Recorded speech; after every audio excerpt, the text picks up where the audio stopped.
Shalom Bapak Ibu, umat Tuhan yang diberkati Tuhan. Kita berjumpa lagi di dalam Rema Gembala edisi 7 Juni 2020. Kita percaya bahwa Tuhan Yesus selalu baik setiap hari buat kita. Kasih-Nya, anugerah-Nya, kebaikan-Nya. Dan kita sudah menikmati lawatan Allah di dalam pencurahan Roh Kudus. 10 hari kita melihat bahwa sukacita dari Roh Kudus yang sudah dicurahkan bagi kita itu akan memampukan kita untuk hidup setiap hari di dalam pengenalan kita akan Tuhan.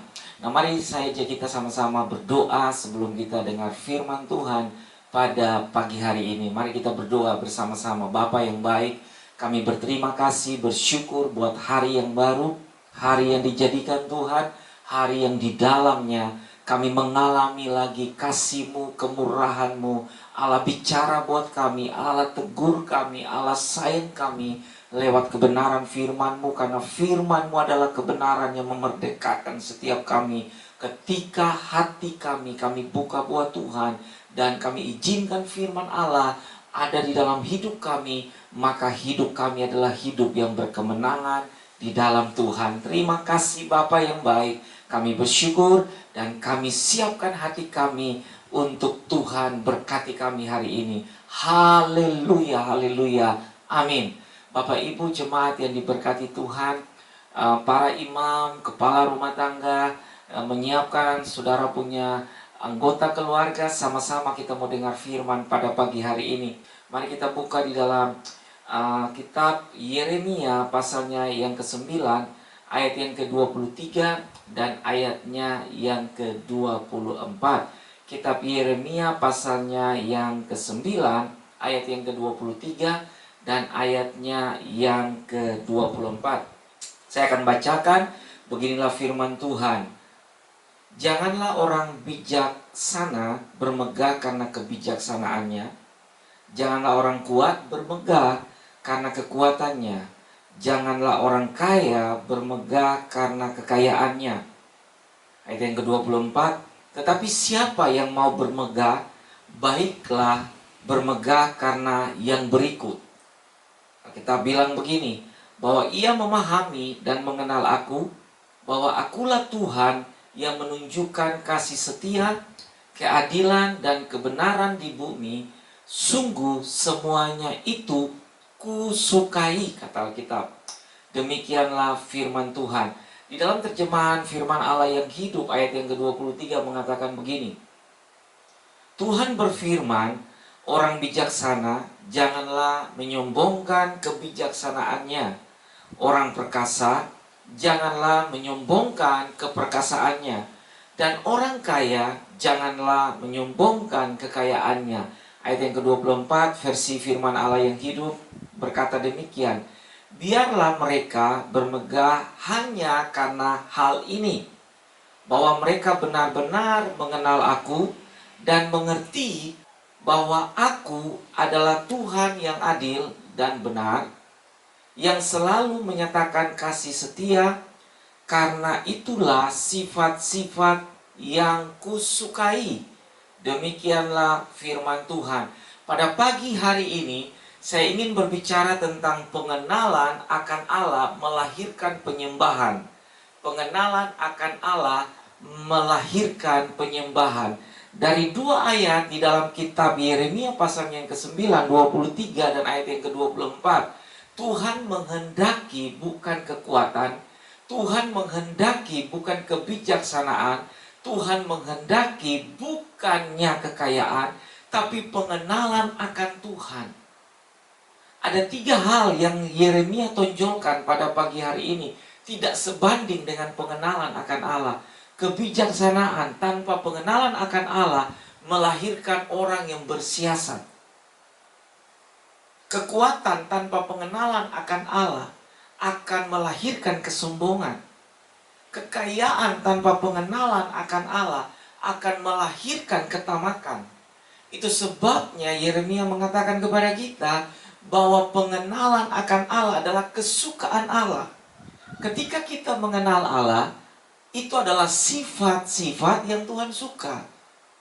Kenapa? Karena keperkasaan, kebijaksanaan, kekayaan, itu semua hal-hal yang dicari oleh manusia yang berujung kepada yang namanya ketenaran, kesombongan, popularitas, dan semuanya itu hanya sementara. Nah, saya ajak kita sama-sama akan belajar pada pagi hari ini tentang pengenalan akan Allah melahirkan penyembahan. Penyembahan lahir karena pengenalan akan Allah berdasarkan hubungan kita dengan Tuhan. Orang yang setiap hari ada hubungan dengan Tuhan, berhubungan dengan Tuhan, ada intimasi dengan Tuhan, akan melahirkan kualitas hati yang menyembah. Sehingga dia tidak akan pernah mengandalkan dia punya kebijaksanaan, dia punya kekuatan, dia punya kekayaan, dan semuanya. Orang yang menyembah Tuhan, yang lahir dari ketulusan hati, dia akan datang kepada Tuhan di dalam ketulusan hatinya, tidak membawa kebijaksanaannya. Karena Tuhan maha bijaksana, Tuhan maha kuat, Tuhan maha punya segala-galanya. Sehingga Alkitab mengatakan bahwa langit adalah pijakan kakinya. Dia punya sorga, dia punya bumi, dia punya segala-galanya. Orang yang menyembah Tuhan dengan sikap ketulusan hati akan melahirkan penyembahan yang berkualitas.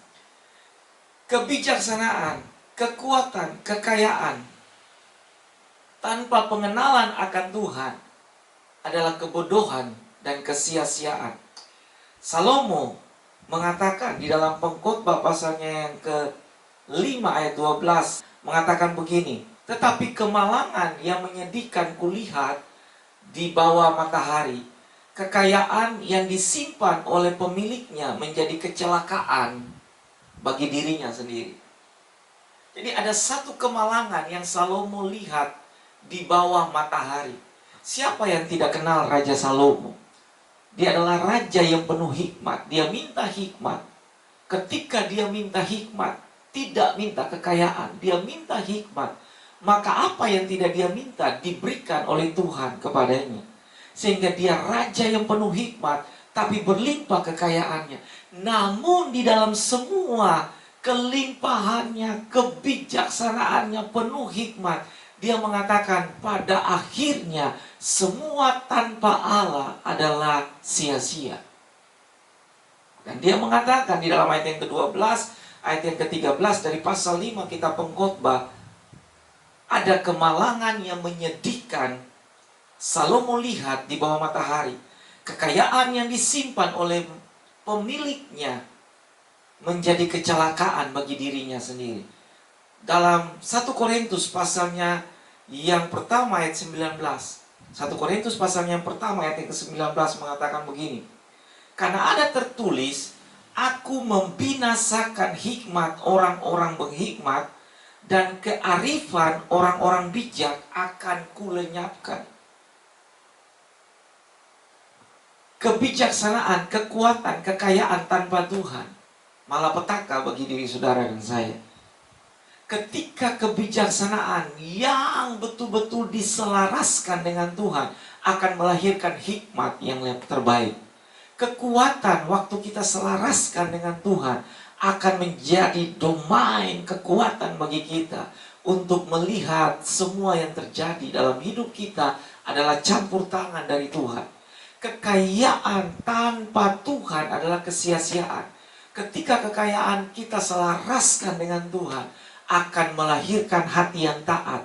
Sehingga kekayaan tidak menguasai kita, tapi kita menguasai kekayaan untuk dijalankan menurut apa yang Tuhan kehendaki. Bapak Ibu jemaat yang diberkati Tuhan, beberapa minggu yang lalu saya sudah bicara tentang Matius pasal 6 ayat 21. Matius pasal 6 ayat yang ke-21 mengatakan begini. Karena di mana hartamu berada, di situ juga hatimu berada. Terjemahan yang lain mengatakan begini. Jika harta kalian ada di sorga, hati kalian juga ada di sana. Jadi ketika kita punya kebijaksanaan, kita punya kekuatan, kita punya kekayaan, diselaraskan, disandingkan, diletakkan kepada Tuhan, disandarkan kepada Tuhan, maka semua yang kita punya itu akan menjadi bagian hidup kita yang terletak di dalam kekayaan surgawi. Karena Matius pasal 6 mengatakan ayat yang ke-21, karena di mana hartamu berada, di situ juga hati. Hati dan harta tanpa Tuhan adalah sia-sia.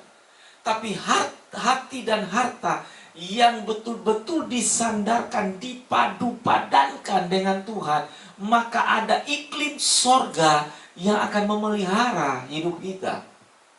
Saya banyak ambil ayat pada pagi hari ini.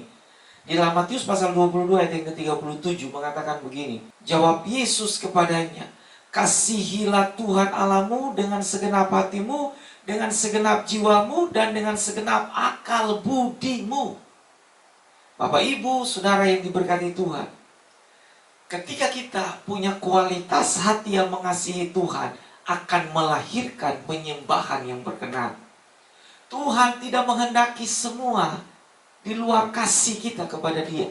Itu sebabnya Dia minta kualitas hati kita mengasihi Dia dengan segenap hati kita, dengan segenap jiwa kita, dengan segenap kekuatan kita, dengan segenap akal budi kita. Pada akhirnya akan melahirkan penyembahan yang punya kualitas kepada Tuhan. Roh Kudus sudah diberikan kepada kita. 10 hari kita mengalami pencurahan Roh Kudus. Roh Kudus sudah diberikan sebagai penolong, penghibur, parakletos dalam hidup kita. Dia yang akan memimpin kita, mengajarkan kepada kita hal-hal yang tidak pernah kita fahami, diberikan kepada kita. Itu sebabnya Tuhan memberikan hikmat kepada orang-orang yang membutuhkan hikmat. Mari kita lihat di dalam Alkitab kita, Tuhan memberikan kepada kita hati yang baru. Kualitas hati yang baru akan diberikan kepada kita. Kualitas hati yang baru akan melahirkan penyembahan yang berkenan kepada Allah. Kita tidak lagi besar dengan hikmat saja. Kita tidak lagi besar dengan kekuatan, power kita, otot kita, pengharu kita. Kita tidak lagi besar dengan kekayaan kita yang ada di belakang kita. Tapi kita besar dengan pengenalan kita akan Tuhan. Karena pengenalan yang benar menghasilkan kualitas penyembahan yang berkenan kepada Allah. Dan itu yang sedang Tuhan cari dalam hidup kita.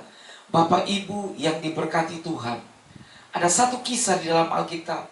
Perempuan yang datang meminyaki kaki Yesus dengan minyak narwastu.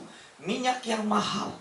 Banyak orang mengkomplain dia, melarang dia. Kenapa kamu meminyaki kaki Yesus dengan minyak narwastu yang mahal? Minyak narwastu yang mahal. Dia, perempuan ini tidak menghiraukan kualitas mahalnya minyak itu.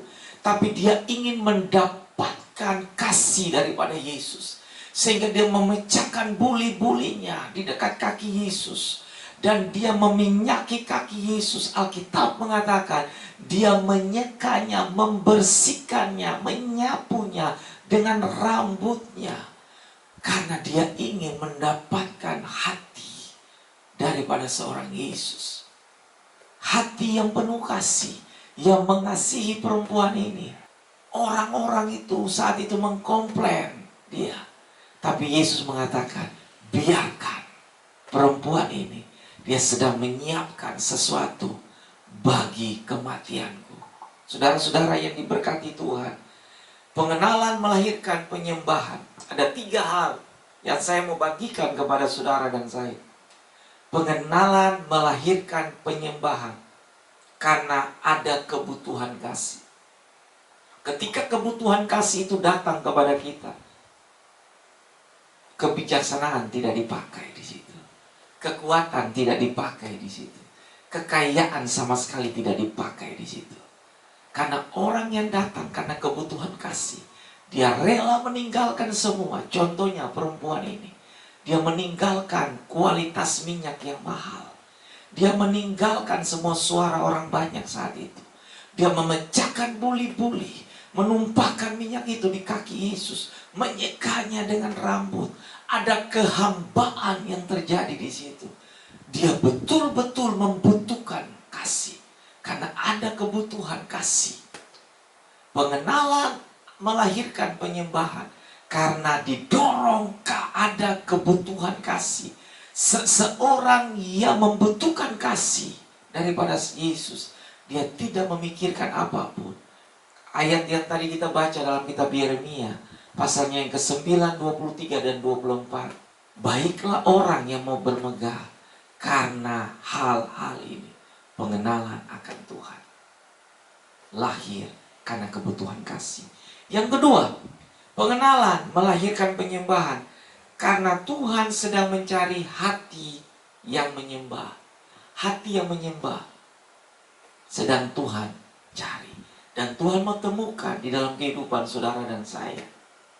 Pastikan hatimu didapati sebagai hati yang menyembah Tuhan. Menyembah bukan karena saudara punya sesuatu baru saudara menyembah. Menyembah bukan karena saudara dalam keadaan sakit baru saudara menyembah. Menyembah bukan karena saudara dalam keadaan kurang baru saudara menyembah.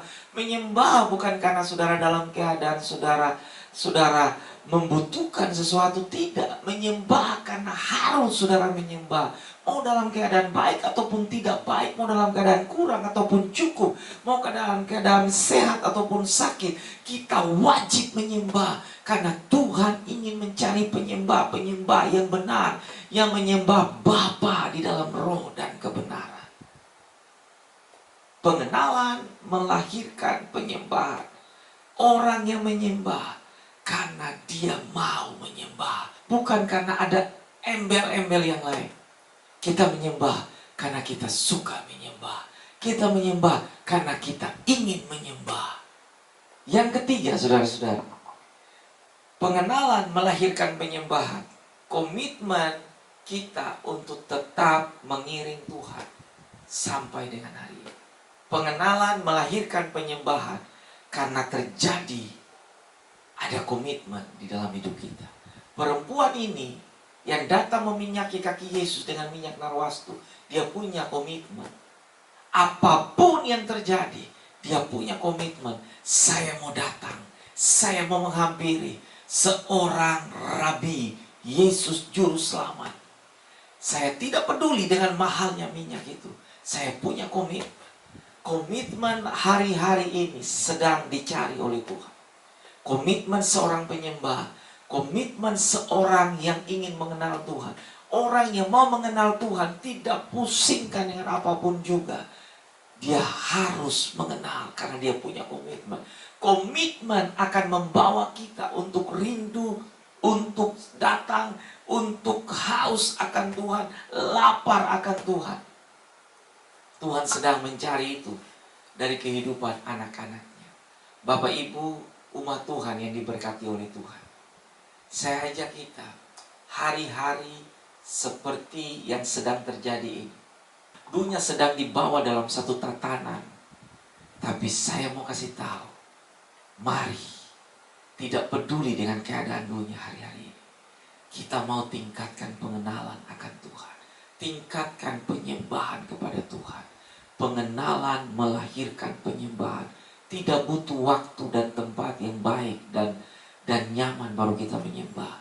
Dalam semua keadaan, saya ajak kita, mari tingkatkan pengenalanmu akan Tuhan. Bawa hati yang menyembah. Mau di rumah, di jalan, di dapur, di tempat-tempat yang mungkin tidak berpihak kepada kita. Tingkatkan pengenalanmu akan Tuhan dan penyembahanmu akan Tuhan. Saya mau kasih tahu, ada satu kisah dalam Alkitab. Daniel di dalam gua singa. Sadrak, Mesak, Abednego di dalam dapur api yang menyala-nyala, dinyalakan 7 kali. Lebih hebat. Tempat yang tidak enak bagi mereka, tapi mereka tetap menyembah Tuhan. Dan Alkitab mengatakan, semua orang yang menyembah Tuhan tidak akan dipermalukan oleh Tuhan. Saya akhiri dengan kalimat ini. Bangunlah reputasimu dari hasil pengenalanmu akan Tuhan. Bukan karena kebijaksanaanmu, bukan juga karena kekuatanmu, dan bukan pula dari kekayaanmu. Karena semuanya hanya sementara. Pengenalan akan Tuhan melahirkan ketulusan hati bagi seorang penyembah. Tuhan Yesus memberkati. Mari kita siapkan hati kita untuk kita masuk di dalam perjamuan kudus, persekutuan dengan tubuh dan darah Kristus. Bapak Ibu jemaat yang ada di rumah masing-masing, para imam, kepala rumah tangga bisa siapkan keluarga saudara yang bisa mengikuti perjamuan kudus adalah mereka yang sudah dibaptis. Kepala rumah tangga bisa siapkan anggur ataupun teh yang saudara sudah siapkan, dan roti atau hosti yang ada pada saudara masing-masing. Kita akan sama-sama mengikuti perjamuan kudus pada pagi hari ini. Mari sama-sama saja kita sama-sama mengangkat roti di tangan kanan kita. Kita angkat setinggi-tingginya. Mari kita berdoa sebelum kita mengambil bagian dalam persekutuan dengan tubuh dan darah Kristus. Kami mengucap syukur Tuhan bahwa kasih-Mu, kesetiaan-Mu, hadirat-Mu memenuhi kami setiap hari. Terima kasih karena kami kembali lagi bisa bersekutu di dalam perjamuan kudus dengan tubuh dan darah-Mu. Diberkati semua umat-Mu di rumah mereka masing-masing. Beginilah firman Tuhan pada malam waktu Yesus diserahkan. Ia mengambil roti, ia mengucap syukur atasnya, ia memecah-mecahkannya dan berkata, inilah tubuhku yang diserahkan bagi kamu. Perbuatlah ini setiap kali kamu menerimanya menjadi peringatan akan aku. Bapak Ibu yang diberkati Tuhan, apakah saudara yakin dan percaya bahwa persekutuan dengan tubuh dan darah Kristus, waktu kita makan dari roti ini yang melambangkan tubuh Kristus, di dalamnya ada kesembuhan. Oleh bilur-bilurnya kita disembuhkan. Semua yang ada pada kita dipulihkan di dalam nama Yesus. Apakah saudara yakin bahwa tubuh Yesus mengerjakan kesembuhan dalam hidup kita? Dengan keyakinan kita saja kita makan dengan pengucapan syukur di dalam nama Tuhan Yesus.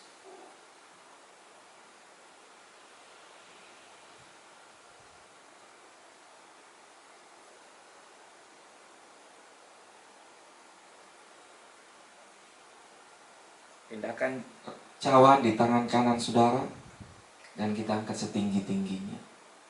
Demikian sesudah makan, ia mengambil cawan lalu berkata, inilah darahku yang aku tumpahkan bagi kamu, darah perjanjian baru. Setiap kali kamu minum, menjadi peringatan akan aku. Saudara yakin dan percaya bahwa kuasa darah Yesus menyembuhkanmu, menyucikanmu, membenarkanmu. Yang percaya bersama-sama kita minum di dalam nama Yesus.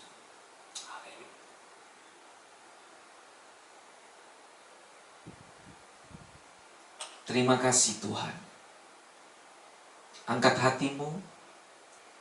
Kami percaya Tuhan, pengenalan akan Tuhan melahirkan penyembahan, dan penyembahan yang benar lahir dari ketulusan hati yang benar. Dan setiap hari Tuhan ajar kami, bawa kami, bimbing kami, sertai kami. Di dalam masa akhir zaman ini, ada banyak hal yang menggentarkan kami, memberikan intimidasi, membawa ketakutan. Tapi pengenalan melahirkan penyembahan. Orang yang menyembah punya ketetapan hati, punya komitmen, punya kebutuhan kasih, kehausan dan lapar akan Allah senantiasa akan membawa kami untuk terus mengenal Tuhan, mengalami Tuhan dalam hidup kami. Mari umat Tuhan yang diberkati Tuhan, angkat kedua tanganmu, terimalah berkat Tuhan. Allah menghadapkan wajahnya kepada saudara dan memberikan bagi saudara kasih setianya. Diberkatilah engkau dalam keluar dan masukmu. Diberkatilah rumah tanggamu, pernikahanmu, masa mudamu. Diberkatilah bakul dan tempat adonanmu. Diberkatilah juga apa yang kau kerjakan dengan tanganmu. Tangan Bapamu ada di sana, dan tangan Bapamu membawa keberhasilan di dalam rumah tanggamu, di dalam hidupmu, dalam masa mudamu. Engkau menjadi orang-orang yang perkasa di bumi karena Tuhan menyertai engkau. Semua berkat yang baik kami terima di dalam nama Allah Bapa, Anak, dan Roh Kudus, di dalam berkat nama Tuhan Yesus, mulai hari ini kekal selama-lamanya. Haleluya, amin. Shalom, Tuhan Yesus berkati. Kita ketemu minggu depan dengan semua anugerah Tuhan yang baru dalam hidup kita. Shalom, haleluya.